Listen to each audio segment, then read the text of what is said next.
Assalamualaikum warahmatullahi wabarakatuh. Alhamdulillahi rabbil alamin. Assalatu wassalamu ala asyrafil anbiya'i wal mursalin wa ala alihi wa ashabihi ajma'in. Asyhadu an la ilaha illallah wahdahu la syarikalah wa asyhadu anna Muhammadan abduhu wa rasuluh la nabiyya ba'dah. A'udzu billahi minasy syaithanir rajim. Bismillahirrahmanirrahim. Wallazina hum 'ala salawatihim yuhafizun. Ulaika humul warithun allazina yarisunal firdaus hum fiha khalidun. Sadaqallahul azim. Bapak-bapak, ibu-ibu jemaah zuhur Masjid Taqwa yang dirahmati Allah, alhamdulillah kita senantiasa bersyukur kehadirat Allah Subhanahu wa taala karena berkat limpahan rahmat, hidayah dan inayah Allah kita masih hadir bersama pada salat zuhur berjamaah ini. Selawat dan salam senantiasa kita mohon pada Allah untuk junjungan kita Nabi besar Muhammad sallallahu alaihi wasallam. Allahumma sholli ala Muhammad wa ala ali Muhammad. Bapak-bapak, ibu-ibu yang kami muliakan, di antara 7 kelompok atau 7 orang beriman yang dijanjikan kemenangan, kebahagiaan oleh Allah dengan balasan surga Firdaus, di antaranya adalah 2 berkenaan dengan salat. Yang pertama, allazina hum fi salatihim khashi'un. Itu orang yang melihara kekhusyukannya dalam salat, orang yang khusyuk dalam salat. Ayat ini sudah sering dibahas barangkali. Di antara 7 itu kita tahu pertama khusyuk dalam sholat, kemudian memelihara diri dari hal-hal yang tidak bermanfaat, yang ketiga menunaikan zakat, yang keempat memelihara kehormatannya kecuali atas istri-istrinya yang sah, dan ya orang-orang yang berada di bawah tangan kanannya atau budak-budaknya. Nah, kalau dia mencari di balik itu adalah dosa yang amat besar. Kemudian orang-orang yang memelihara amanah dan janji mereka.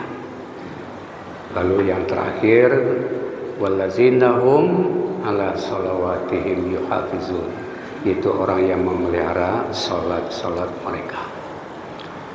Pada kesempatan ini yang kami, bapak-bapak, ibu-ibu yang kami muliakan, berkenaan dengan salat ini ada hadis Nabi yang menceritakan keutamaan salat berjamaah.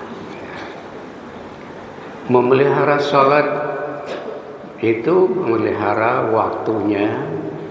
Kita sholat tepat waktu, di awal waktu, tidak menunggu-nunggu karena kesibukan. Kemudian kita memelihara tata cara, kaifiat sholat itu dengan benar, ya, rukuk, sujud, cara berdiri dan sebagainya.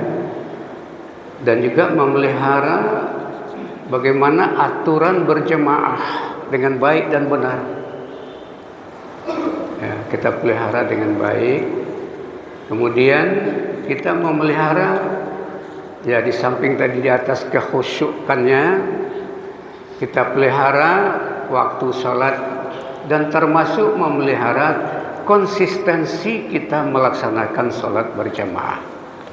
Sholat berjamaah terutama di masjid. Hadirin yang kami muliakan, ya, kata Nabi, kita tahu bahwa sholat berjamaah itu pahalanya lebih dari sholat perorangan, Ya, salatul jamaati afdalu min salatil faz bisab'in wa isrina darajat. Ya, salat jamaah berjamaah itu lebih afdal dari salat sendirian. Ya, perbandingannya 27 derajat. 27 derajat. Para ulama juga sudah membahas yang 27 derajat itu cukup banyak sekali faedahnya, kelebihan dan keutamaannya. Nah, pada kesempatan ini kita akan sampaikan sebuah hadis sebagaimana di awal kita sampaikan tadi, yaitu keutamaan sholat berjamaah yang kita pelihara. Kata Nabi, man dawama 'alas shalawatil khamsi fil jamaah a'tahullahu khamsa khisalin.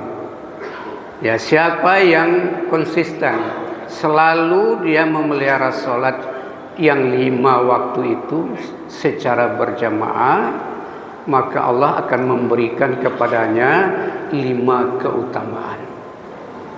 5 keutamaan. Nah, yang pertama kata Nabi, awaluha yurfa'u anhu dhiqul 'aish. Allah mengangkat kesempitan di dalam hidup kita. Arti sebaliknya adalah kita dilapangkan kehidupan kita, dimudahkan kehidupan kita. Artinya dibuang, diangkat oleh Allah kesempitan dalam hidup kita. Itu yang pertama. Banyak kita lihat di tengah kehidupan masyarakat, mungkin keluarga kita, famili kita, kalau kita banding sekian orang kita berkeluarga, bersanak famili, itu akan ketemu. Hadirin yang kami muliakan, siapa yang taat beribadah salat apalagi berjamaah dibanding dengan yang lain tidak pernah salat malah atau tidak salat berjamaah, kita lihat itu kehidupannya ngos-ngosan, sulit sekali, ada saja kesulitan yang ditemuinya. Itu tidak bisa kita bantah, ini fakta yang kita temukan di lapangan. Jadi Nabi menjanjikan satu di antara orang yang senantiasa memelihara salatnya secara kontinu, salat berjamaah terutama di masjid, itu akan dilapangkan dalam kehidupannya. Itu yang pertama. Yang kedua, wa yurfa'u anhu azabul qabri. Diangkat oleh Allah, nanti dia tidak diazab di dalam kuburnya. Ya, dihindarkan dia dari azab kubur.